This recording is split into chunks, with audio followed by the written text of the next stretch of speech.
英語聞き流しリスニング、英語テキストと MP3 音声ダウンロードは、ホームページからご利用いただけます。88thpp.com 88thpp.com Chapter 26. In which are continued the refinements wherewith Don Quixote played the part of a lover in the Sierra Morena. Returning to the proceedings of him of the rueful countenance when he found himself alone, the history says that when Don Quixote had completed the performance of the somersaults or capers, naked from the waist down and clothed from the waist up, and saw that Sancho had gone off without waiting to see any more crazy feats, he climbed up to the top of a high rock, and there set himself to consider what he had several times before considered without ever coming to any conclusion on the point, namely whether it would be better and more to his purpose to imitate the outrageous madness of Roland, or the melancholy madness of Amadis, and communing with himself he said, "What wonder is it if Roland was so good a knight and so valiant as everyone says he was, when, after all, he was enchanted, and nobody could kill him save by thrusting a corking pin into the sole of his foot, and he always wore shoes with 7 iron soles." Though cunning devices did not avail him against Bernardo del Carpio, who knew all about them and strangled him in his arms at Roncesvalles. But putting the question of his valor aside, let us come to his losing his wits, for certain it is that he did lose them in consequence of the proofs he discovered at the fountain, and the intelligence the shepherd gave him of Angelica having slept more than 2 siestas with Medoro, a little curly-headed Moor, and page to a Grammont. If he was persuaded that this was true, and that his lady had wronged him, it is no wonder that he should have gone mad. But how am I to imitate him in his madness, unless I can imitate him in the cause of it? For my Dulcinea, I will venture to swear, never saw a Moor in her life, as he is, in his proper costume, and she is this day as the mother that bore her, and I should plainly be doing her a wrong if, fancying anything else, I were to go mad with the same kind of madness as Roland the Furious. On the other hand, I see that Amadis of Gaul, without losing his senses and without doing anything mad, acquired as a lover as much fame as the most famous, for, according to his history, on finding himself rejected by his lady Oriana, who had ordered him not to appear in her presence until it should be her pleasure, all he did was to retire to the Pena Pobre in company with a hermit, and there he took his fill of weeping until heaven sent him relief in the midst of his great grief and need. And if this be true, as it is, why should I now take the trouble to strip stark naked, or do mischief to these trees which have done me no harm, or why am I to disturb the clear waters of these brooks which will give me to drink whenever I have a mind? Long live the memory of Amadis, and let him be imitated so far as is possible by Don Quixote of La Mancha, of whom it will be said, as was said of the other, that if he did not achieve great things, he died in attempting them, and if I am not repulsed or rejected by my Dulcinea, it is enough for me, as I have said, to be absent from her. And so, now to business, come to my memory ye deeds of Amadis, and show me how I am to begin to imitate you. I know already that what he chiefly did was to pray and commend himself to God. But what am I to do for a rosary, for I have not got one? And then it occurred to him how he might make one, and that was by tearing a great strip off the tail of his shirt which hung down, and making 11 knots on it, one bigger than the rest, and this served him for a rosary all the time he was there, during which he repeated countless Ave Marias. But what distressed him greatly was not having another hermit there to confess him and receive consolation from. And so he solaced himself with pacing up and down the little meadow, and writing and carving on the bark of the trees and on the fine sand a multitude of verses all in harmony with his sadness, and some in praise of Dulcinea, but, when he was found there afterwards, the only ones completely legible that could be discovered were those that follow here. Greater than ye on the mountainside that grow, ye green things all, trees, shrubs, and bushes, are ye aweary of the woe that this poor aching bosom crushes?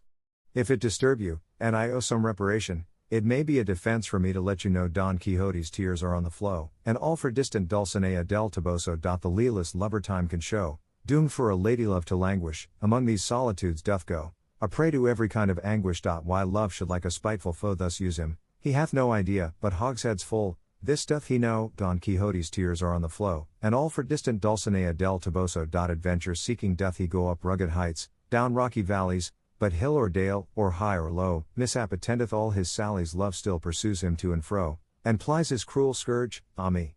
A relentless fate, an endless woe, Don Quixote's tears are on the flow, and all for distant Dulcinea del Toboso. The addition of del Toboso to Dulcinea's name gave rise to no little laughter among those who found the above lines, for they suspected Don Quixote must have fancied that unless he added del Toboso when he introduced the name of Dulcinea the verse would be unintelligible, which was indeed the fact, as he himself afterwards admitted. He wrote many more, but, as has been said, these 3 verses were all that could be plainly and perfectly deciphered. In this way, and in sighing and calling on the fawns and satyrs of the woods and the nymphs of the streams, and echo, moist and mournful, to answer, console, and hear him, as well as in looking for herbs to sustain him, he passed his time until Sancho's return, and had that been delayed 3 weeks, as it was 3 days, the knight of the rueful countenance would have worn such an altered countenance that the mother that bore him would not have known him, and here it will be well to leave him, wrapped up in sighs and verses, to relate how Sancho Panza fared on his mission. As for him, coming out upon the high road, he made for El Toboso, and the next day reached the inn where the mishap of the blanket had befallen him. As soon as he recognized it, he felt as if he were once more living through the air, and he could not bring himself to enter it, though it was an hour when he might well have done so, for it was dinner time, and he longed to taste something hot, as it had been all cold fare with him for many days past. This craving drove him to draw near to the inn, still undecided whether to go in or not, and as he was hesitating there came out 2 persons who at once recognized him, and said one to the other, "Señor licentiate, is not he on the horse there Sancho Panza who, our adventurer's housekeeper told us, went off with her master as esquire?" "So it is," said the licentiate, "and that is our friend Don Quixote's horse, and if they knew him so well it was because they were the curate and the barber of his own village, the same who had carried out the scrutiny and sentence upon the books, and as soon as they recognized Sancho Panza and Rocinante, being anxious to hear of Don Quixote, they approached, and calling him by his name the curate said, 'Friend Sancho Panza, where is your master?' Sancho recognized them at once, and determined to keep secret the place and circumstances where and under which he had left his master, so he replied that his master was engaged in a certain quarter on a certain matter of great importance to him which he could not disclose for the eyes in his head. "Nay, nay," said the barber, "if you don't tell us where he is, Sancho Panza, we will suspect, as we suspect already, that you have murdered and robbed him, for here you are mounted on his horse. In fact, you must produce the master of the hack, or else take the consequences." "There is no need of threats with me," said Sancho, "for I am not a man to rob or murder anybody. Let his own fate, or God who made him, kill each one. My master is engaged very much to his taste doing penance in the midst of these mountains." And then, offhand and without stopping, he told them how he had left him, what adventures had befallen him, and how he was carrying a letter to the lady Dulcinea del Toboso, the daughter of Lorenzo Corchuelo, with whom he was over head and ears in love. They were both amazed at what Sancho Panza told them, for though they were aware of Don Quixote's madness and the nature of it, each time they heard of it they were filled with fresh wonder. They then asked Sancho Panza to show them the letter he was carrying to the lady Dulcinea del Toboso. He said it was written in a notebook, and that his master's directions were that he should have it copied on paper at the first village he came to. On this the curate said if he showed it to him, he himself would make a fair copy of it. Sancho put his hand into his bosom in search of the notebook but could not find it, nor, if he had been searching until now, could he have found it, for Don Quixote had kept it, and had never given it to him, nor had he himself thought of asking for it. When Sancho discovered he could not find the book his face grew deadly pale, and in great haste he again felt his body all over, and seeing plainly it was not to be found, without more ado he seized his beard with both hands and plucked away half of it, and then, as quick as he could and without stopping, gave himself half a dozen cuffs on the face and nose till they were bathed in blood. Seeing this, the curate and the barber asked him what had happened and that he gave himself such rough treatment. "What should happen to me?" replied Sancho, "but to have lost from one hand to the other, in a moment, 3 ass colts, each of them like a castle." "How is that?" said the barber. "I have lost the notebook," said Sancho, "that contained the letter to Dulcinea, and an order signed by my master in which he directed his niece to give me 3 ass colts out of 4 or 5 he had at home, and he then told them about the loss of Dapple." The curate consoled him, telling him that when his master was found he would get him to renew the order, and make a fresh draft on paper, as was usual and customary, for those made in notebooks were never accepted or honored. Sancho comforted himself with this, and said if that were so the loss of Dulcinea's letter did not trouble him much, for he had it almost by heart, and it could be taken down from him wherever and whenever they liked. "Repeat it then, Sancho," said the barber, "and we will write it down afterwards." Sancho Panza stopped to scratch his head to bring back the letter to his memory, and balanced himself now on one foot, now the other, one moment staring at the ground, the next at the sky, and after having half gnawed off the end of a finger and kept them in suspense waiting for him to begin, he said, after a long pause, "By God, Señor Licentiate, devil a thing can I recollect of the letter, but it said at the beginning, exalted and scrubbing lady." "It cannot have said scrubbing," said the barber, "but superhuman or sovereign." "That is it," said Sancho. Then, as well as I remember, it went on, "the wounded and wanting of sleep, and the pierced, Kisses your worship's hands, ungrateful and very unrecognized fair one, and it said something or other about health and sickness that he was sending her, and from that it went tailing off until it ended with yours till death, the knight of the rueful countenance. It gave them no little amusement, both of them, to see what a good memory Sancho had, and they complimented him greatly upon it, and begged him to repeat the letter a couple of times more, so that they too might get it by heart to write it out by and by. Sancho repeated it 3 times, and as he did, uttered 3,000 more absurdities. Then he told them more about his master, but he never said a word about the blanketing that had befallen himself in that inn, into which he refused to enter. He told them, moreover, how his lord, if he brought him a favorable answer from the lady Dulcinea del Toboso, was to put himself in the way of endeavoring to become an emperor, or at least a monarch, for it had been so settled between them, and with his personal worth and the might of his arm it was an easy matter to come to be one, and how on becoming one his lord was to make a marriage for him, for he would be a widower by that time, as a matter of course, and was to give him as a wife one of the damsels of the empress, the heiress of some rich and grand state on the mainland, having nothing to do with islands of any sort, for he did not care for them now. All this Sancho delivered with so much composure, wiping his nose from time to time, and with so little common sense that his 2 hearers were again filled with wonder at the force of Don Quixote's madness that could run away with this poor man's reason.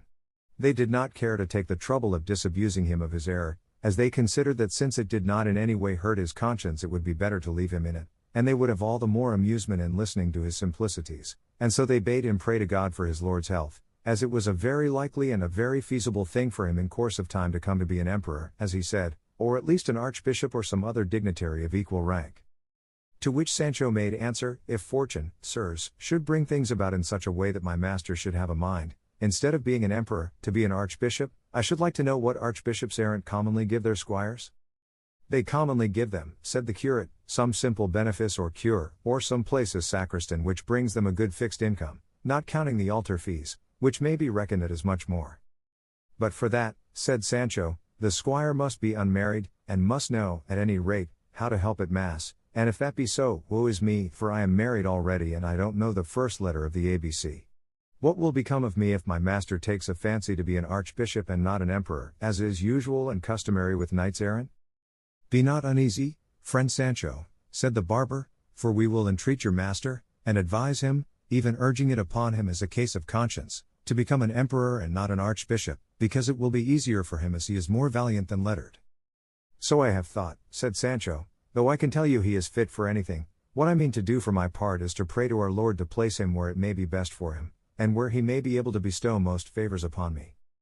You speak like a man of sense, said the curate, and you will be acting like a good Christian, but what must now be done is to take steps to coax your master out of that useless penance you say he is performing, and we had best turn into this inn to consider what plan to adopt, and also to dine, for it is now time.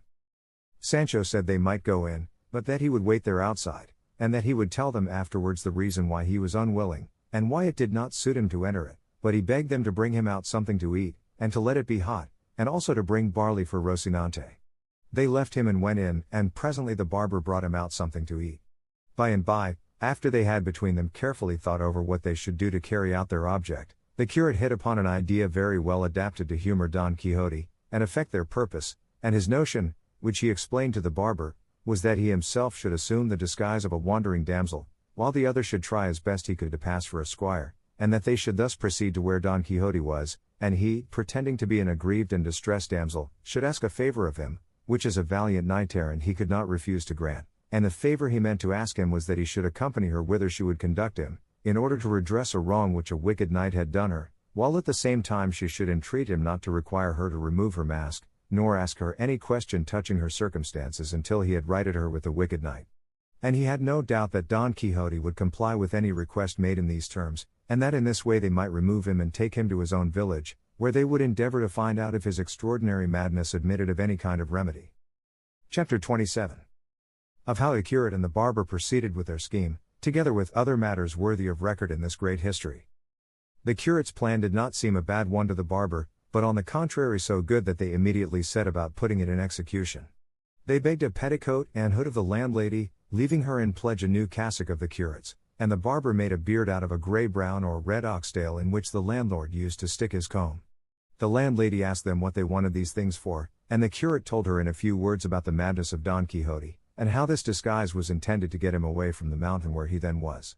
The landlord and landlady immediately came to the conclusion that the madman was their guest, the balsam man and master of the blanketed squire, and they told the curate all that had passed between him and them, not omitting what Sancho had been so silent about. Finally the landlady dressed up the curate in a style that left nothing to be desired. She put on him a cloth petticoat with black velvet stripes a palm broad, all slashed, and a bodice of green velvet set off by a binding of white satin, which as well as the petticoat must have been made in the time of King Wamba. The curate would not let them hood him, but put on his head a little quilted linen cap which he used for a nightcap, and bound his forehead with a strip of black silk, while with another he made a mask with which he concealed his beard and face very well. He then put on his hat, which was broad enough to serve him for an umbrella, and enveloping himself in his cloak seated himself woman fashion on his mule, while the barber mounted his with a beard down to the waist of mingled red and white, for it was, as has been said, the tail of a clay-red ox. They took leave of all, and of the good Maritornes, who, sinner as she was, promised to pray a rosary of prayers that God might grant them success in such an arduous and Christian undertaking as that they had in hand. But hardly had he sallied forth from the inn when it struck the curate that he was doing wrong in rigging himself out in that fashion, as it was an indecorous thing for a priest to dress himself that way even though much might depend upon it, and saying so to the barber he begged him to change dresses, as it was fitter he should be the distressed damsel, while he himself would play the squire's part, which would be less derogatory to his dignity. Otherwise he was resolved to have nothing more to do with the matter, and let the devil take Don Quixote. Just at this moment Sancho came up, and on seeing the pair in such a costume he was unable to restrain his laughter. The barber, however, agreed to do as the curate wished, and, altering their plan, the curate went on to instruct him how to play his part and what to say to Don Quixote to induce and compel him to come with them and give up his fancy for the place he had chosen for his idle penance. The barber told him he could manage it properly without any instruction, and as he did not care to dress himself up until they were near where Don Quixote was, he folded up the garments, and the curate adjusted his beard, and they set out under the guidance of Sancho Panza, who went along telling them of the encounter with the madman they met in the Sierra, saying nothing, however, about the finding of the valise and its contents, for with all his simplicity the lad was a trifle covetous. The next day they reached the place where Sancho had laid the broom branches as marks to direct him to where he had left his master, and recognizing it he told them that here was the entrance, and that they would do well to dress themselves, if that was required to deliver his master, for they had already told him that going in this guise and dressing in this way were of the highest importance in order to rescue his master from the pernicious life he had adopted, and they charged him strictly not to tell his master who they were, or that he knew them, and should he ask, as ask he would, if he had given the letter to Dulcinea, to say that he had, and that, as she did not know how to read, she had given an answer by word of mouth, saying that she commanded him, on pain of her displeasure, to come and see her at once, and it was a very important matter for himself, because in this way and with what they meant to say to him they felt sure of bringing him back to a better mode of life and inducing him to take immediate steps to become an emperor or monarch, for there was no fear of his becoming an archbishop. All this Sancho listened to and fixed it well in his memory, and thanked them heartily for intending to recommend his master to be an emperor instead of an archbishop, for he felt sure that in the way of bestowing rewards on their squires emperors could do more than archbishops errant. He said, too, that it would be as well for him to go on before them to find him, and give him his lady's answer, for that perhaps might be enough to bring him away from the place without putting them to all this trouble. They approved of what Sancho proposed, and resolved to wait for him until he brought back word of having found his master. Sancho pushed on into the glens of the Sierra, leaving them in one through which there flowed a little gentle rivulet, and where the rocks and trees afforded a cool and grateful shade. It was an August day with all the heat of one, and the heat in those parts is intense, and the hour was 3 in the afternoon, all which made the spot the more inviting and tempted them to wait there for Sancho's return, which they did. They were reposing, then, in this shade, when a voice unaccompanied by the notes of any instrument, but sweet and pleasing in its tone, reached their ears, at which they were not a little astonished, as the place did not seem to them likely quarters for one who sang so well, for though it is often said that shepherds of rare voice are to be found in the woods and fields, this is rather a flight of the poet's fancy than the truth. And still more surprised were they when they perceived that what they heard sung were the verses not of rustic shepherds, but of the polished wits of the city, and so it proved, for the verses they heard were these. Greater than what makes my quest of happiness seem vain? Disdain. What bids me to abandon hope of ease? Jealousies. What holds my heart in anguish of suspense? Absence. If that be so, then for my grief where shall I turn to seek relief, when hope on every side lies slain by absence, jealousies, disdain? What the prime cause of all my woe doth prove? Love. What at my glory ever looks askance? Chance. Whence is permission to afflict me given? Heaven. If that be so, I but await the stroke of a resistless fate, since, working for my woe, these three, love, chance, and heaven, in league I see. What must I do to find a remedy? What is the lore for love when coy and strange? Change. What, if all fail, will cure the heart of sadness? Madness. If that be so, it is but folly to seek a cure for melancholy. Ask where it lies, the answer saith in change, in madness, or in death. The hour, the summer season, the solitary place, the voice and skill of the singer, all contributed to the wonder and delight of the two listeners, who remained still waiting to hear something more. Finding, however, that the silence continued some little time, they resolved to go in search of the musician who sang with so fine a voice. But just as they were about to do so, they were checked by the same voice, which once more fell upon their ears, singing this. Greater than sonnet when heavenward, holy friendship, thou didst go soaring to seek thy home beyond the sky, and take thy seat among the saints on high. It was thy will to leave on earth below thy semblance, and upon it to bestow thy veil, wherewith at times hypocrisy, parading in thy shape, deceives the eye, and makes its vileness bright as virtue show. Friendship, return to us, or force the cheat that wears it now, thy livery to restore, by aid whereof sincerity is slain. If thou wilt not unmask thy counterfeit, this earth will be the prey of strife once more, as when primeval discord held its reign.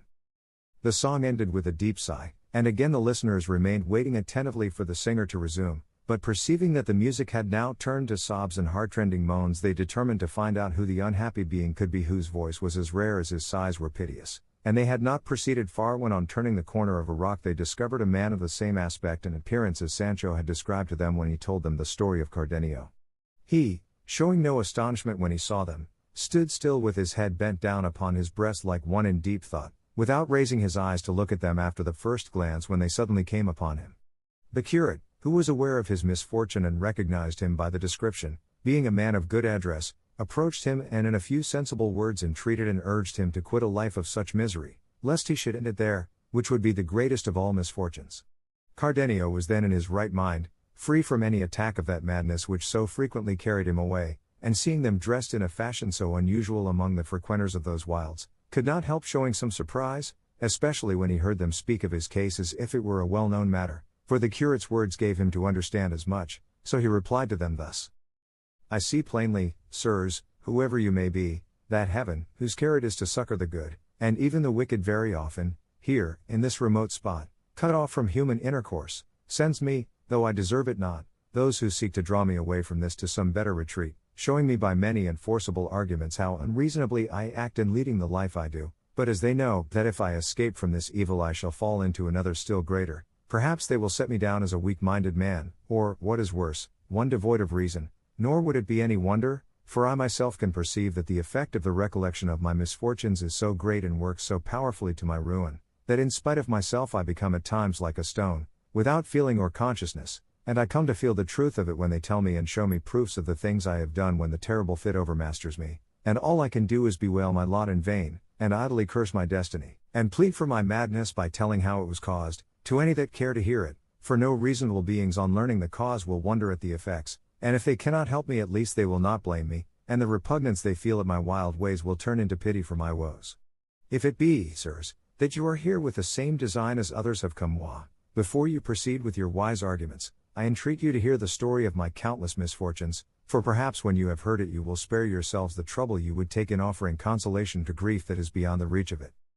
As they, both of them, desired nothing more than to hear from his own lips the cause of his suffering, they entreated him to tell it, promising not to do anything for his relief or comfort that he did not wish, and thereupon the unhappy gentleman began his sad story in nearly the same words and manner in which he had related it to Don Quixote and the goatherd a few days before, when, through Master Elizabeth, and Don Quixote's scrupulous observance of what was due to chivalry, the tale was left unfinished, as this history has already recorded, but now fortunately the mad fit kept off, allowed him to tell it to the end, and so, coming to the incident of the note which Don Fernando had found in the volume of Amadis of Gaul, Cardenio said that he remembered it perfectly and that it was in these words. Greater than Lucinda to Cardenio. Greater than every day I discover merits in you that oblige and compel me to hold you in higher estimation, so if you desire to relieve me of this obligation without cost to my honor, you may easily do so. I have a father who knows you and loves me dearly, who without putting any constraint on my inclination will grant what will be reasonable for you to have, if it be that you value me as you say and as I believe you do. By this letter I was induced, as I told you, to demand Lucinda for my wife, and it was through it that Lucinda came to be regarded by Don Fernando as one of the most discreet and prudent women of the day, and this letter it was that suggested his design of ruining me before mine could be carried into effect. I told Don Fernando that all Lucinda's father was waiting for was that mine should ask her of him, which I did not dare to suggest to him, fearing that he would not consent to do so, not because he did not know perfectly well the rank, goodness, virtue, and beauty of Lucinda, and that she had qualities that would do honor to any family in Spain, but because I was aware that he did not wish me to marry so soon, before seeing what the Duke Ricardo would do for me. In short, I told him I did not venture to mention it to my father, as well on account of that difficulty, as of many others that discouraged me, though I knew not well what they were, only that it seemed to me that what I desired was never to come to pass. To all this Don Fernando answered that he would take it upon himself to speak to my father, and persuade him to speak to Lucinda's father. Oh, ambitious Marius! Oh, cruel Catiline! Oh, wicked Sylla! Oh, Phidias gone alone! Oh, treacherous Velito! Oh, vindictive Julian! Oh, covetous Judas! Traitor, cruel, vindictive, and perfidious, wherein had this poor wretch failed in his fidelity, who with such frankness showed thee the secrets and the joys of his heart? What offense did I commit? What words did I utter, or what counsels did I give that had not the furtherance of thy honor and welfare for their aim? But, woe is me, wherefore do I complain? For sure it is that when misfortunes spring from the stars, descending from on high, they fall upon us with such fury and violence that no power on earth can check their course nor human device stay their coming. Who could have thought that Don Fernando, a high-born gentleman, intelligent, bound to me by gratitude for my services, one that could win the object of his love wherever he might set his affections, could have become so obdurate, as they say, as to rob me of my one ewe lamb that was not even yet in my possession? But laying aside these useless and unavailing reflections, let us take up the broken thread of my unhappy story.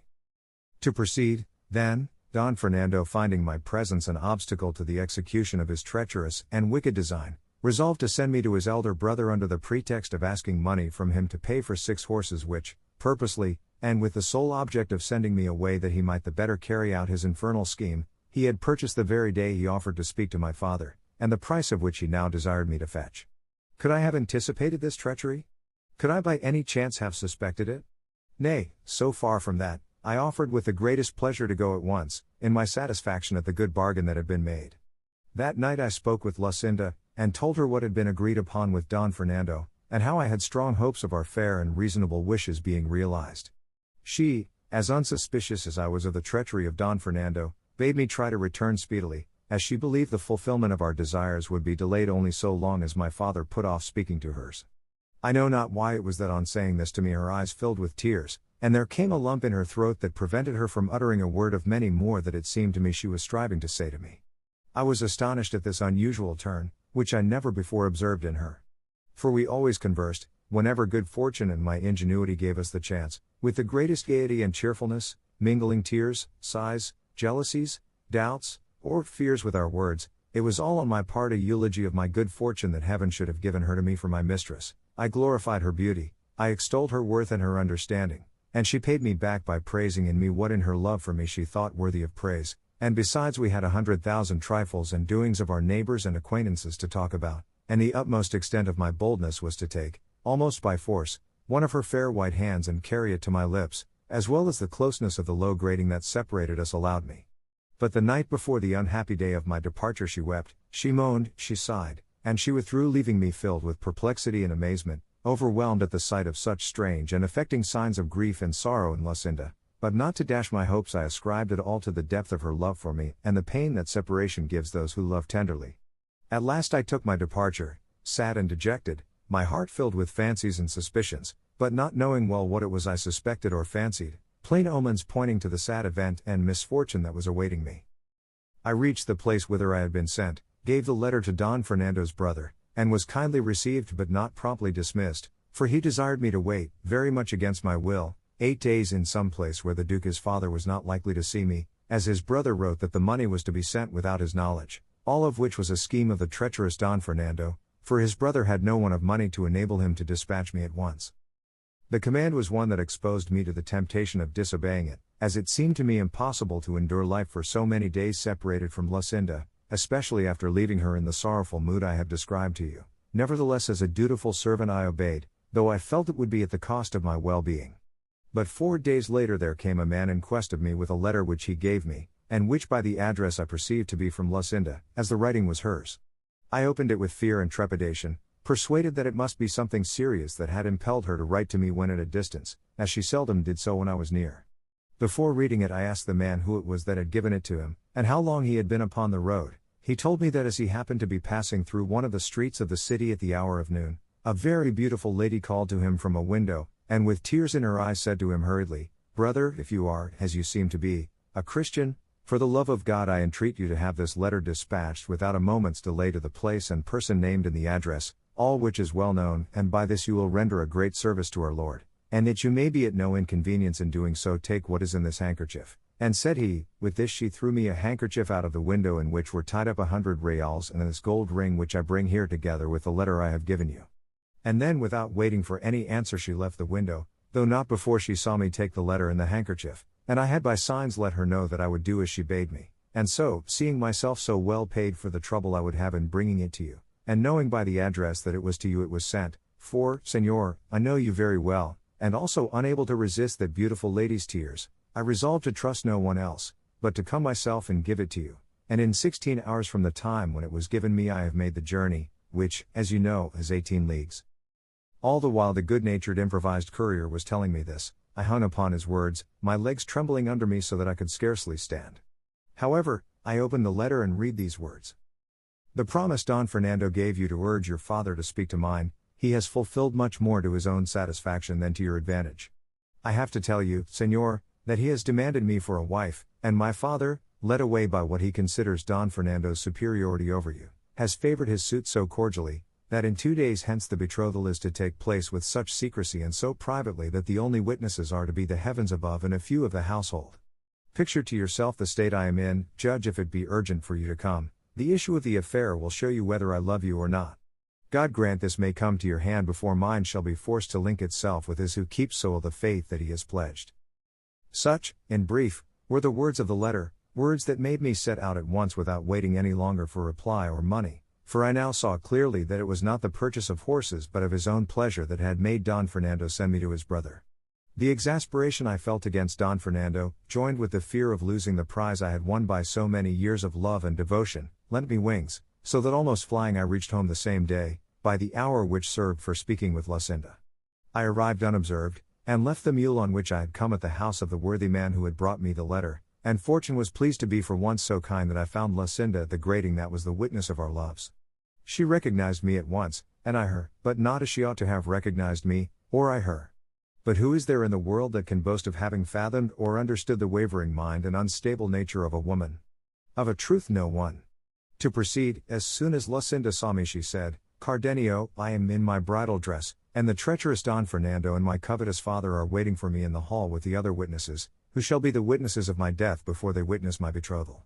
Be not distressed, my friend, but contrive to be present at this sacrifice, and if that cannot be prevented by my words, I have a dagger concealed which will prevent more deliberate violence, putting an end to my life and giving thee a first proof of the love I have borne and bear thee."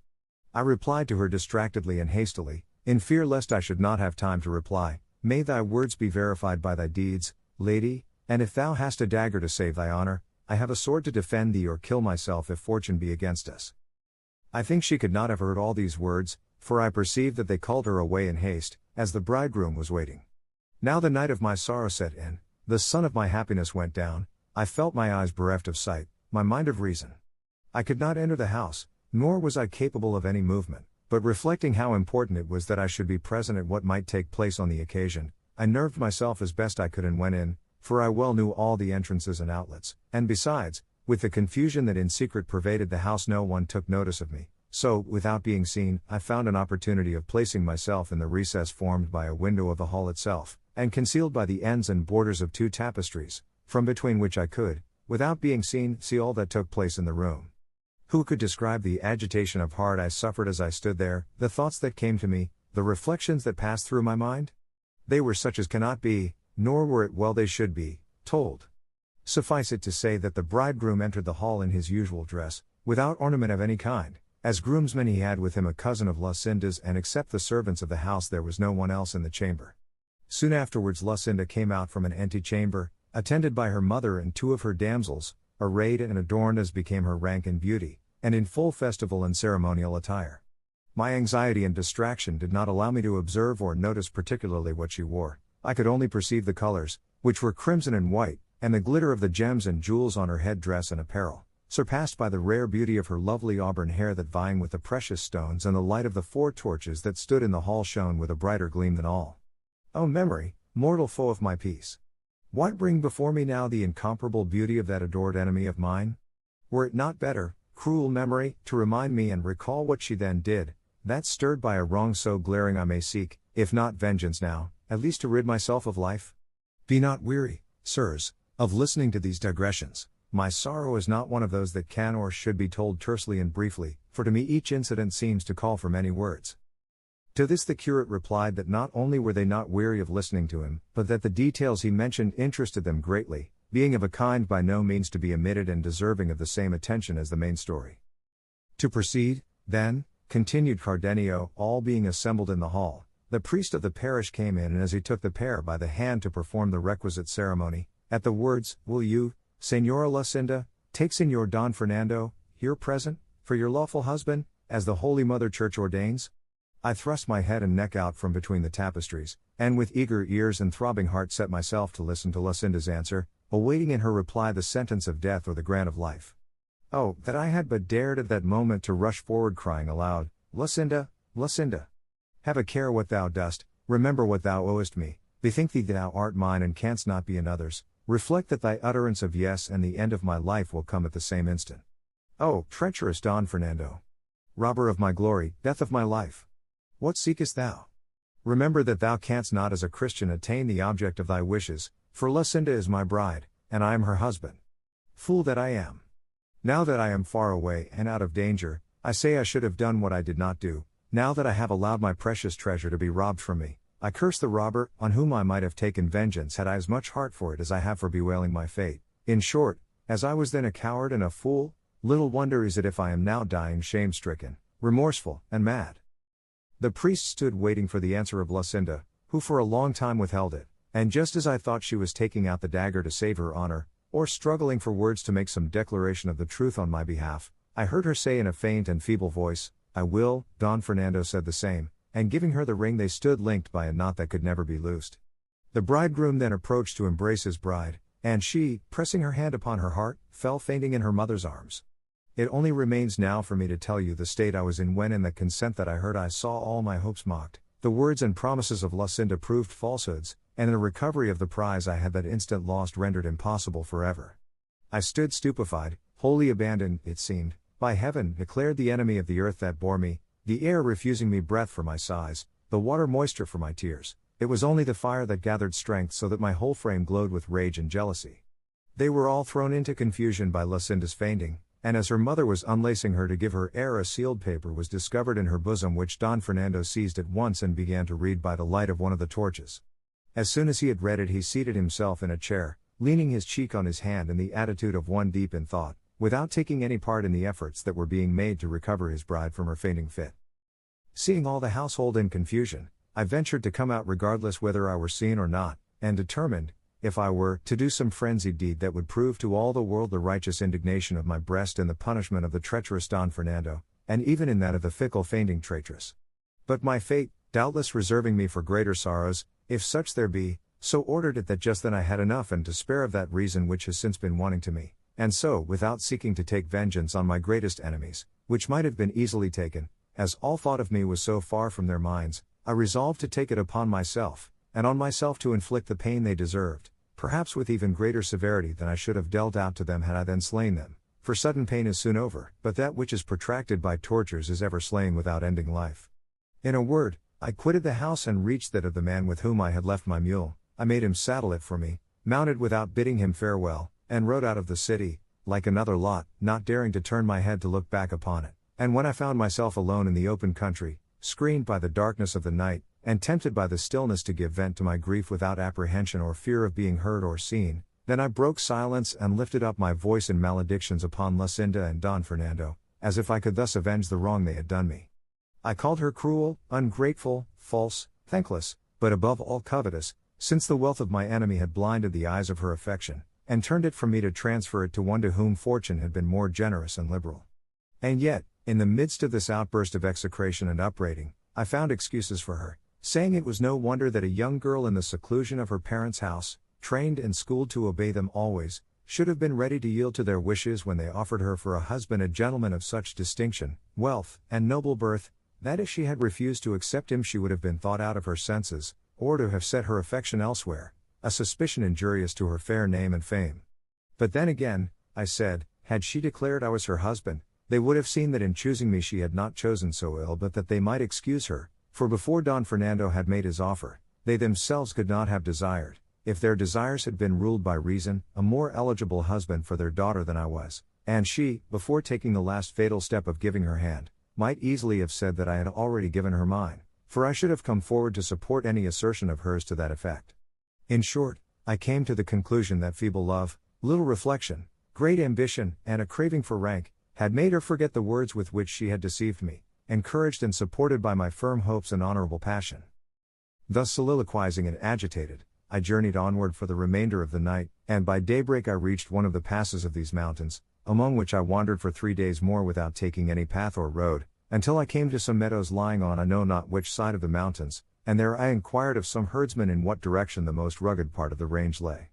They told me that it was in this quarter, and I at once directed my course hither, intending to end my life here, but as I was making my way among these crags, my mule dropped dead through fatigue and hunger, or, as I think more likely, in order to have done with such a worthless burden as it bore in me. I was left on foot, worn out, famishing, without anyone to help me or any thought of seeking help, and so thus I lay stretched on the ground, how long I know not, after which I rose up free from hunger, and found beside me some goatherds, who no doubt were the persons who had relieved me in my need, for they told me how they had found me, and how I had been uttering ravings that showed plainly I had lost my reason, and since then I am conscious that I am not always in full possession of it, but at times so deranged and crazed that I do 1,000 mad things, tearing my clothes, crying aloud in these solitudes, cursing my fate, and idly calling on the dear name of her who is my enemy, and only seeking to end my life in lamentation, and when I recover my senses I find myself so exhausted and weary that I can scarcely move.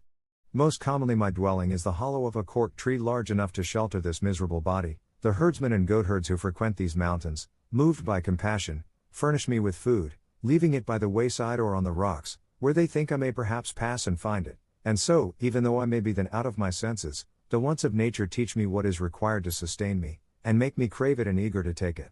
At other times, so they tell me when they find me in a rational mood, I sally out upon the road, and though they would gladly give it me, I snatch food by force from the shepherds bringing it from the village to their huts. Thus do pass the wretched life that remains to me, until it be heaven's will to bring it to a close, or so to order my memory that I no longer recollect the beauty and treachery of Lucinda, or the wrong done me by Don Fernando, for if it will do this without depriving me of life, I will turn my thoughts into some better channel. If not, I can only implore it to have full mercy on my soul, for in myself I feel no power or strength to release my body from this strait in which I have of my own accord chosen to place it. Such, sirs, is the dismal story of my misfortune, say if it be one that can be told with less emotion than you have seen in me, and do not trouble yourselves with urging or pressing upon me what reason suggests is likely to serve for my relief, for it will avail me as much as the medicine prescribed by a wise physician avails the sick man who will not take it. I have no wish for health without Lucinda, and since it is her pleasure to be another's, when she is or should be mine, let it be mine to be a prey to misery when I might have enjoyed happiness. She by her fickleness strove to make my ruin irretrievable. I will strive to gratify her wishes by seeking destruction, and it will show generations to come that I alone was deprived of that of which all others in misfortune have a superabundance, for to them the impossibility of being consoled is itself a consolation, while to me it is the cause of greater sorrows and sufferings, for I think that even in death there will not be an end of them. Here Cardenio brought to a close his long discourse and story, as full of misfortune as it was of love. But just as the curate was going to address some words of comfort to him, he was stopped by a voice that reached his ear, saying in melancholy tones what will be told in the fourth part of this narrative, for at this point the sage and sagacious historian, Sidamete Benengeli, brought the third to a conclusion. Chapter 28. Which treats of the strange and delightful adventure that befell the curate and the barber in the same sierra. Happy and fortunate were the times when that most daring knight Don Quixote of La Mancha was sent into the world, for by reason of his having formed a resolution so honorable as that of seeking to revive and restore to the world the long-lost and almost defunct order of knight-errantry, we now enjoy in this age of ours, so poor in light entertainment, not only the charm of his veracious history, but also of the tales and episodes contained in it which are, in a measure no less pleasing, ingenious, and truthful than the history itself, which, resuming its thread, carded, spun, and wound, relates that just as the curate was going to offer consolation to Cardenio, he was interrupted by a voice that fell upon his ear saying in plaintive tones, "O God! Is it possible I have found a place that may serve as a secret grave for the weary load of this body that I support so unwillingly? If the solitude these mountains promise deceives me not, it is so. Ah! Woe is me!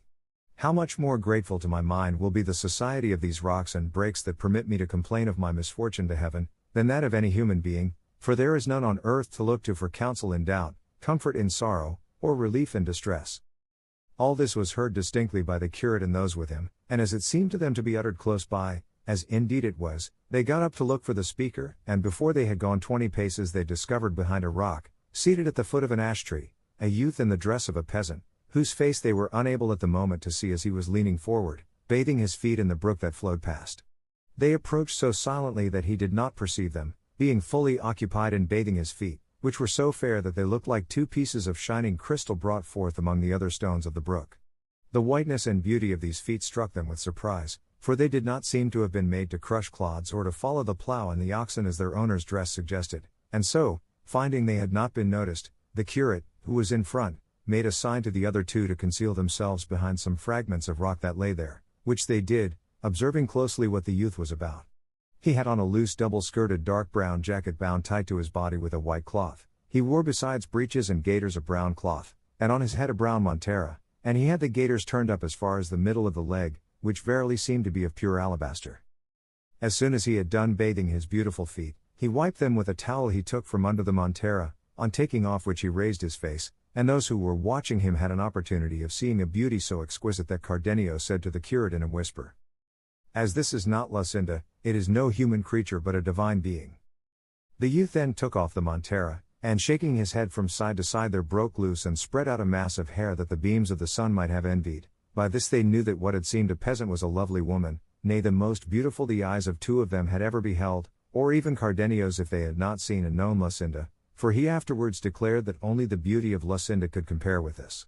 The long auburn tresses not only covered her shoulders, but such was their length and abundance, concealed her all round beneath their masses, so that except the feet nothing of her form was visible. She now used her hands as a comb, and if her feet had seemed like bits of crystal in the water, her hands looked like pieces of driven snow among her locks, all which increased not only the admiration of the three beholders, but their anxiety to learn who she was. With this object they resolved to show themselves, and at the stir they made in getting upon their feet the fair damsel raised her head, and parting her hair from before her eyes with both hands, she looked to see who had made the noise, and the instant she perceived them she started to her feet, and without waiting to put on her shoes or gather up her hair, hastily snatched up a bundle as though of clothes that she had beside her, and, scared and alarmed, endeavored to take flight, but before she had gone 6 paces she fell to the ground, her delicate feet being unable to bear the roughness of the stones, seeing which, the three hastened towards her, and the curate addressing her first said, "Stay, Senora, whoever you may be, for those whom you see here only desire to be of service to you. You have no need to attempt a flight so heedless, for neither can your feet bear it, nor we allow it." Taken by surprise and bewildered, she made no reply to these words. They, however, came towards her, and the curate taking her hand went on to say, "What your dress would hide, Senora, is made known to us by your hair, a clear proof that it can be no trifling cause that has disguised your beauty in a garb so unworthy of it, and sent it into solitudes like these where we have had the good fortune to find you, if not to relieve your distress, at least to offer you comfort, for no distress, so long as life lasts, can be so oppressive or reach such a height as to make the sufferer refuse to listen to comfort offered with good intention. And so, Senora, or Senor, or whatever you prefer to be, dismiss the fears that our appearance has caused you and make us acquainted with your good or evil fortunes, for from all of us together, or from each one of us, you will receive sympathy in your trouble." While the curate was speaking, the disguised damsel stood as if spellbound, looking at them without opening her lips or uttering a word, just like a village rustic to whom something strange that he has never seen before has been suddenly shown, but on the curate addressing some further words to the same effect to her, sighing deeply she broke silence and said, "Since the solitude of these mountains has been unable to conceal me, and the escape of my disheveled tresses will not allow my tongue to deal in falsehoods, it would be idle for me now to make any further pretense of what, if you were to believe me, you would believe more out of courtesy than for any other reason. This being so, I say I thank you, sirs, for the offer you have made me, which places me under the obligation of complying with the request you have made of me, though I fear the account I shall give you of my misfortunes will excite in you as much concern as compassion, for you will be unable to suggest anything to remedy them or any consolation to alleviate them.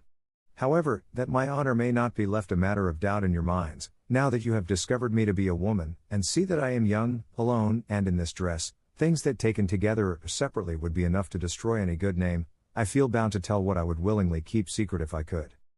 All this she who was now seen to be a lovely woman delivered without any hesitation, with so much ease and in so sweet a voice that they were not less charmed by her intelligence than by her beauty, and as they again repeated their offers and entreaties to her to fulfill her promise, she without further pressing, first modestly covering her feet and gathering up her hair, seated herself on a stone with the three placed around her, and, after an effort to restrain some tears that came to her eyes, in a clear and steady voice began her story thus.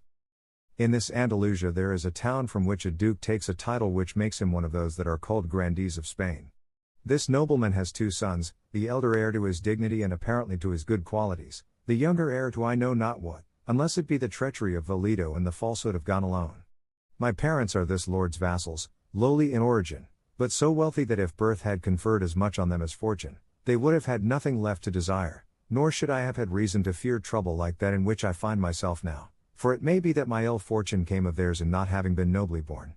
It is true they are not so low that they have any reason to be ashamed of their condition, but neither are they so high as to remove from my mind the impression that my mishap comes of their humble birth. They are, in short, peasants, plain homely people, without any taint of disreputable blood, and, as the saying is, old rusty Christians, but so rich that by their wealth and free-handed way of life they are coming by degrees to be considered gentlefolk by birth, and even by position, though the wealth and nobility they thought most of was having me for their daughter, and as they have no other child to make their heir, and are affectionate parents, I was one of the most indulged daughters that ever parents indulged. I was the mirror in which they beheld themselves, the staff of their old age, and the object in which, with submission to heaven, all their wishes centered, and mine were in accordance with theirs, for I knew their worth, and as I was mistress of their hearts, so was I also of their possessions. Through me they engaged or dismissed their servants, through my hands passed the accounts and returns of what was sown and reaped, the oil mills, the wine presses, the count of the flocks and herds, the beehives, all in short that a rich farmer like my father has or can have, I had under my care, and I acted as steward and mistress with an assiduity on my part and satisfaction on theirs that I cannot well describe to you.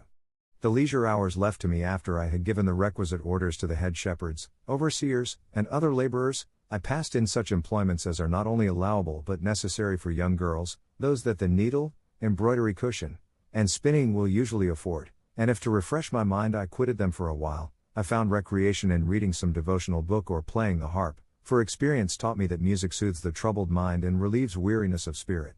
Such was the life I led in my parents' house, and if I have depicted it thus minutely, it is not out of ostentation, or to let you know that I am rich, but that you may see how, without any fault of mine, I have fallen from the happy condition I have described, to the misery I am in at present.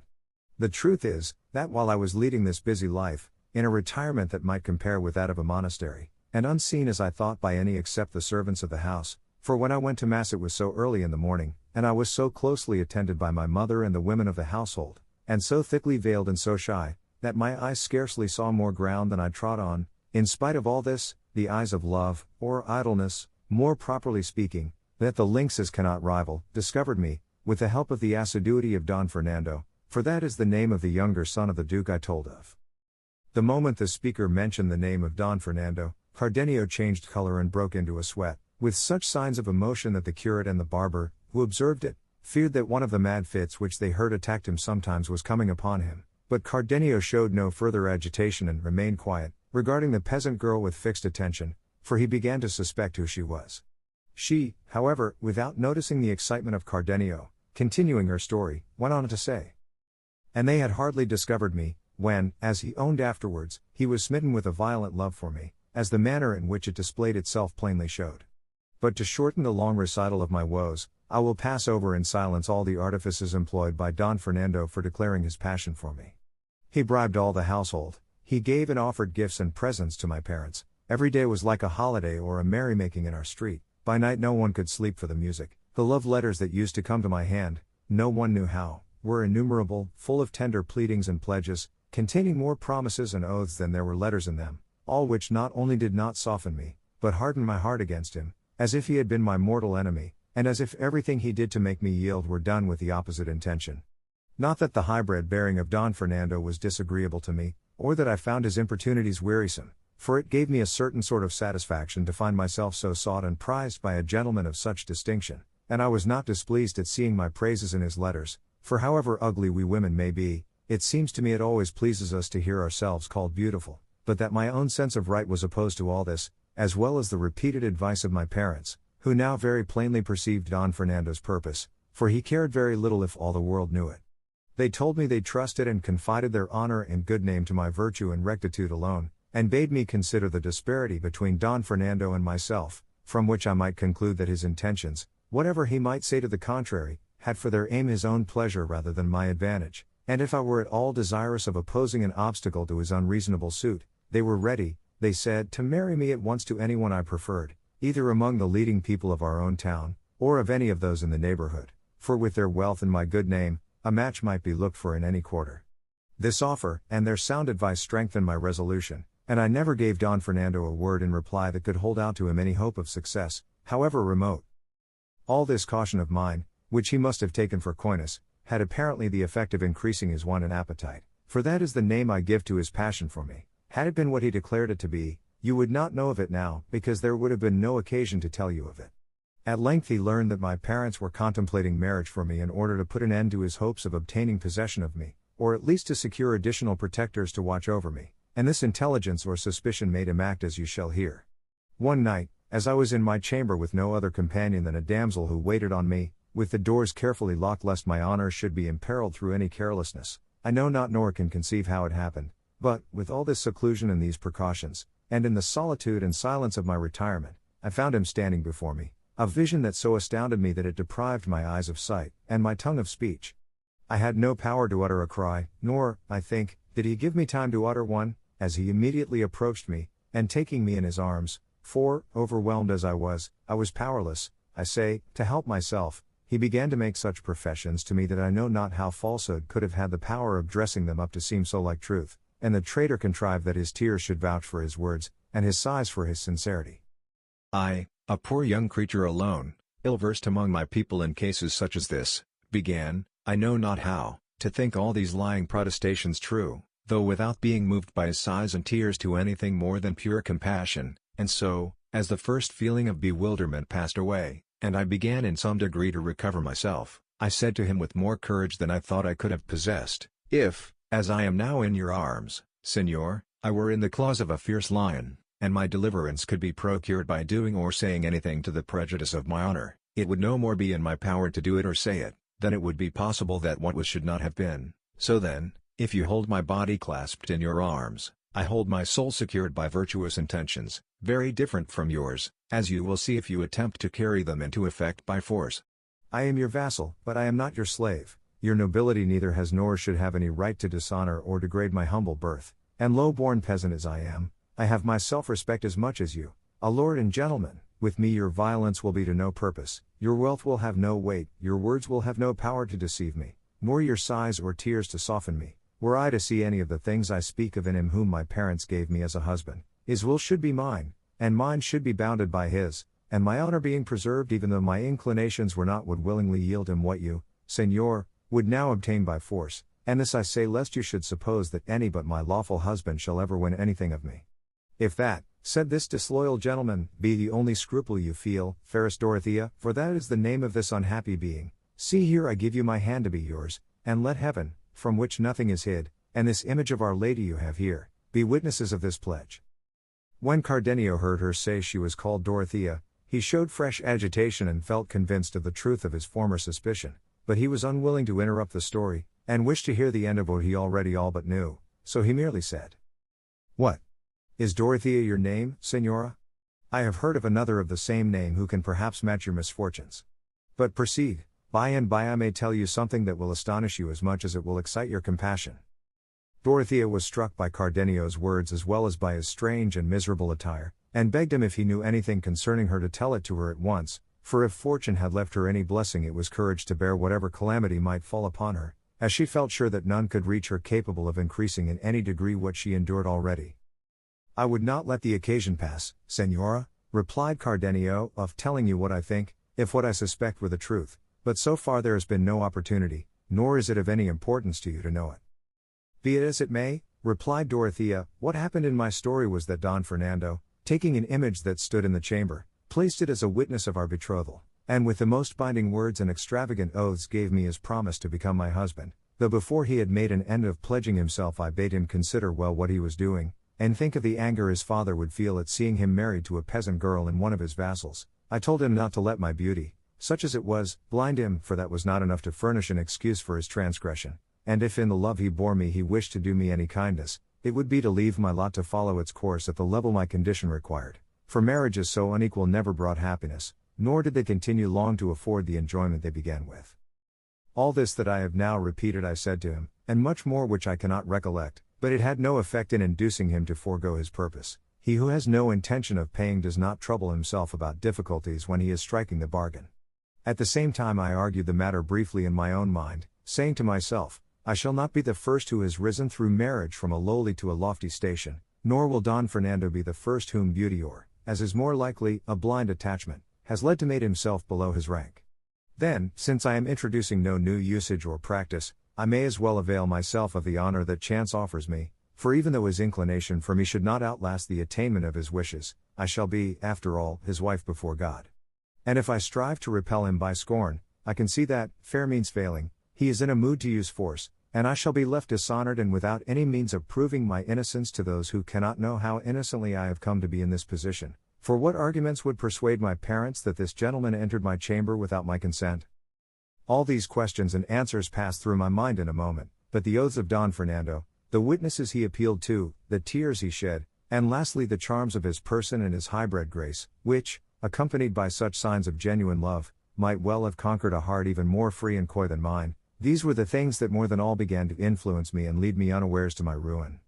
I called my waiting maid to me, that there might be a witness on earth besides those in heaven, and again Don Fernando renewed and repeated his oaths, invoked as witnesses fresh saints in addition to the former ones, called down upon himself 1,000 curses hereafter should he fail to keep his promise, shed more tears, redoubled his sighs and pressed me closer in his arms, from which he had never allowed me to escape, and so I was left by my maid, and ceased to be one, and he became a traitor and a perjured man. The day which followed the night of my misfortune did not come so quickly, I imagine, as Don Fernando wished, for when desire has attained its object, the greatest pleasure is to fly from the scene of pleasure. I say so because Don Fernando made all haste to leave me, and by the adroitness of my maid, who was indeed the one who had admitted him, gained the street before daybreak, but on taking leave of me he told me, though not with as much earnestness and fervor as when he came, that I might rest assured of his faith and of the sanctity and sincerity of his oaths, and to confirm his words he drew a rich ring off his finger and placed it upon mine. He then took his departure and I was left, I know not whether sorrowful or happy. All I can say is, I was left agitated and troubled in mind and almost bewildered by what had taken place, and I had not the spirit, or else it did not occur to me, to chide my maid for the treachery she had been guilty of in concealing Don Fernando in my chamber, for as yet I was unable to make up my mind whether what had befallen me was for good or evil. I told Don Fernando at parting, that as I was now his, he might see me on other nights in the same way, until it should be his pleasure to let the matter become known, but, except the following night, he came no more, nor for more than a month could I catch a glimpse of him in the street or in church, while I wearied myself with watching for one, although I knew he was in the town, and almost every day went out hunting, a pastime he was very fond of. I remember well how sad and dreary those days and hours were to me. I remember well how I began to doubt as they went by, and even to lose confidence in the faith of Don Fernando, and I remember, too, how my maid heard those words in reproof of her audacity that she had not heard before, and how I was forced to put a constraint on my tears and on the expression of my countenance, not to give my parents cause to ask me why I was so melancholy, and drive me to invent falsehoods in reply. But all this was suddenly brought to an end, for the time came when all such considerations were disregarded, and there was no further question of honor, when my patience gave way and the secret of my heart became known abroad. The reason was, that a few days later it was reported in the town that Don Fernando had been married in a neighboring city to a maiden of rare beauty, the daughter of parents of distinguished position, though not so rich that her portion would entitle her to look for so brilliant a match. It was said, too, that her name was Lucinda, and that at the betrothal some strange things had happened. Cardenio heard the name of Lucinda, but he only shrugged his shoulders, bit his lips, bent his brows, and before long 2 streams of tears escaped from his eyes. Dorothea, however, did not interrupt her story, but went on in these words. This sad intelligence reached my ears, and, instead of being struck with a chill, with such wrath and fury did my heart burn that I scarcely restrained myself from rushing out into the streets, crying aloud and proclaiming openly the perfidy and treachery of which I was the victim. But this transport of rage was for the time checked by a resolution I formed, to be carried out the same night, and that was to assume this dress, which I got from a servant of my father's, one of the zugals, as they are called in farmhouses, to whom I confided the whole of my misfortune, and whom I entreated to accompany me to the city where I heard my enemy was. He, though he remonstrated with me for my boldness, and condemned my resolution, when he saw me bent upon my purpose, offered to bear me company, as he said, to the end of the world. I at once packed up in a linen pillowcase a woman's dress, and some jewels and money to provide for emergencies, and in the silence of the night, without letting my treacherous maid know, I sallied forth from the house, accompanied by my servant and abundant anxieties, and on foot set out for the city, but borne as it were on wings by my eagerness to reach it, if not to prevent what I presumed to be already done, at least to call upon Don Fernando to tell me with what conscience he had done it. I reached my destination in 2 days and a half, and on entering the city inquired for the house of Lucinda's parents. The first person I asked gave me more in reply than I sought to know. He showed me the house, and told me all that had occurred at the betrothal of the daughter of the family, an affair of such notoriety in the city that it was the talk of every knot of idlers in the street. He said that on the night of Don Fernando's betrothal with Lucinda, as soon as she had consented to be his bride by saying yes, she was taken with a sudden fainting fit, and that on the bridegroom approaching to unlace the bosom of her dress to give her air, he found a paper in her own handwriting, in which she said and declared that she could not be Don Fernando's bride, because she was already Cardenio's, who, according to the man's account, was a gentleman of distinction of the same city, and that as she had accepted Don Fernando, it was only in obedience to her parents. In short, he said, the words of the paper made it clear she meant to kill herself on the completion of the betrothal, and gave her reasons for putting an end to herself, all which was confirmed, it was said, by a dagger they found somewhere in her clothes.